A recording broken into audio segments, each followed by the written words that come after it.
ஆனால் ஜனநாயகம் தான். ஏ சர்டிஃபிகேட்டுன்னு சொல்கிறாங்க, 23 ரிலீஸ்ன்றது அஃபிஷியலாக சொல்லிட்டாங்க. இப்போ வந்து honourable chief minister C Joseph Vijay அப்படின்னு வர்றத அதை பார்க்கணுன்றதுக்காகவே எல்லாரும் ரெடியாக இருக்காங்களாம். எப்படின்னா இருக்க போகுது? மக்கள் மேலே நம்பிக்கை வச்சார் விஜய் அவர்கள். எங்கள் மேலே நம்பிக்கை வச்சிங்களா, இந்த நம்பிக்கை நான் என்ன பண்ண பார்த்து நேராக சட்டசபையில் கொண்டு தமிழக முதலமைச்சராக உட்கார வச்சிட்டாங்க. இது வரலாற்று சம்பவம்னே சொல்லலாம். 60 அரசியல் வாக்கி எதிர்கட்சிகளாக உட்கார வச்சு இன்றைக்கி அப்படி கிங்கு மாதிரி உட்காந்துருக்காரு. ஒரு சாணக்கியனாக பல அரசியலே தெரியாத சொன்னவங்களுக்கு அரசியல் கற்றுக் கொடுத்துட்ருக்காரு விஜய் அவர்கள், தமிழக முதலமைச்சர். போக நிறையா விஷயங்கள் இருக்குது.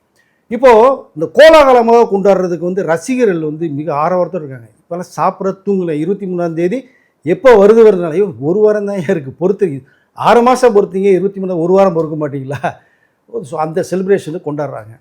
ரெண்டாவதாக குறிப்பாக அந்த படத்தை ஒரு 1000 கோடியை தாண்ட வைக்கணும் அப்படிங்கிற மிகப்பெரிய ஒரு எல்லார் மக்களுமே உருவாகிருக்கு.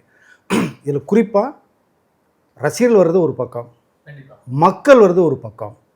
இதை தவிர அந்த 1 கோடி மேற்பட்ட பார்த்தாங்க இல்லையா லீக் ஆனதில், இந்த வருஷம் வேறு மாதிரி இருக்குதுன்னு தகவல் வருது. இப்போ நம்ம பார்த்தது அந்த ஆர்வக்குழலில் பார்த்துட்டாங்க. கிட்டத்தட்ட 1,20,00,000 பேர் பார்த்தவர்கள் திரும்பி பார்க்க வர்றாங்க. Last time I am coming, waiting இல்லை, ஐ எம் கம்மிங்.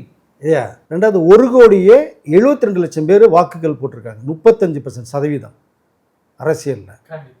அப்படியே இந்த 1,72,00,000 பேர் அதில் படம் பார்க்க வராங்க. 35% படம் பார்க்க வராங்க. மேற்கொண்டு இன்னொரு 30% இன்க்ரீஸ் ஆகும். ஏன்னா அவர் மேல யாருக்கும் நம்பிக்கை இல்லாம இருந்ததுன்னா அப்போ அவர் என்ன பண்ணுவாரு, மீதி ஆட்களுக்கு இப்போ பார்த்துட்டாங்க கண் கூட, இவரை தவிர வேற ஆப்ஷனே இல்லை முடிவு பண்ணிட்டாங்க. அவ்வளோ அப்போ அவங்களும் உள்ள வந்துடணும்ல. கிட்ட 4,5 கோடிக்கு மேற்பட்ட வாக்குகள், அத்தனை பேர் உள்ள வர்றாங்க.